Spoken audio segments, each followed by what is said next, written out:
Je jedno, či sa živíš ako čašník, podnikateľ alebo prichádzaš do kontaktu s ľuďmi v kancelárii.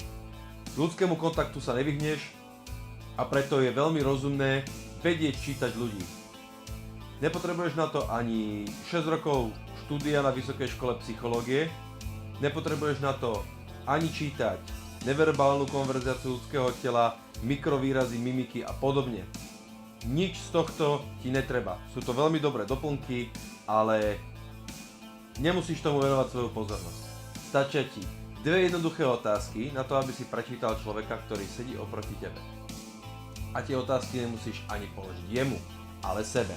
Kamoška ti predstaví novú známosť, alebo sedí oproti tebe obchodný zástupca a idete podpísať zmluvu. Na tom vôbec nezáleží. Po krátkom rozhovore stačí nám veľmi málo, pretože máme v sebe o moc väčšiu inteligenciu. Každý jeden, ako sa zdá. Stačí ti veľmi krátky čas. Položíš si otázku. Čo chce tento človek, aby som si na ňom všimol? Prezentuje ti svoj majetok, svoju inteligenciu, svoj humor, alebo to, aký je duchovný? Čo chce, aby som si na ňom všimol? Druhá otázka znie, čo chce, aby som k nemu alebo k nej cítil? Chce moju pozornosť? Chce môj rešpekt? Chce vo mne vyvolať obavy? Alebo chce pozornosť vo forme ľútosti? Pri kontakte s ľuďmi sa každý najprv sústreďuje na seba. Som dobre učesaný, mám vyžehlenú košelu, čo si o mne pomyslí, poviem to správne a tak ďalej. Sekundárne sa pozeráme aj na druhého človeka, ale veľmi povrchne. Čo má na sebe, aký ma o tom prišiel a podobne. Tieto dve otázky sa nebudú zaťažovať, pretože prebehnú v tebe v rámci sekúnd a prenesú pozornosť z povrchných vecí na vnútorného pozorovateľa a umožňa ti vytvoriť ucelený obraz.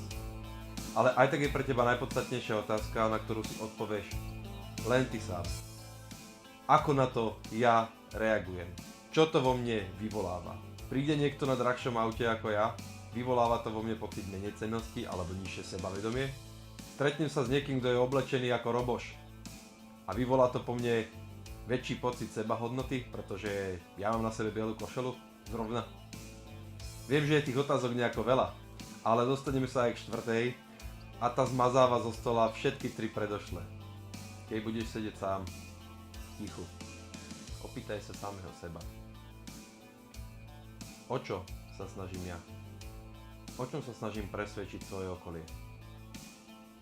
Aký som, keď tam nie je nikto, kto by sa díval? Chvíľu sa zastav. Ale vráťme sa na začiatok videa, kde bol základný zámer naučiť sa čítať druhých ľudí. Potom, čo si položil tie dve otázky. Čo chce, aby som si na ňom všimol, alebo na nej, alebo čo chce, aby som k nej, k nemu cítil. Otvorili sa ti oči v rámci niektorých tvojich blízkych? Daj mi vedieť a čau.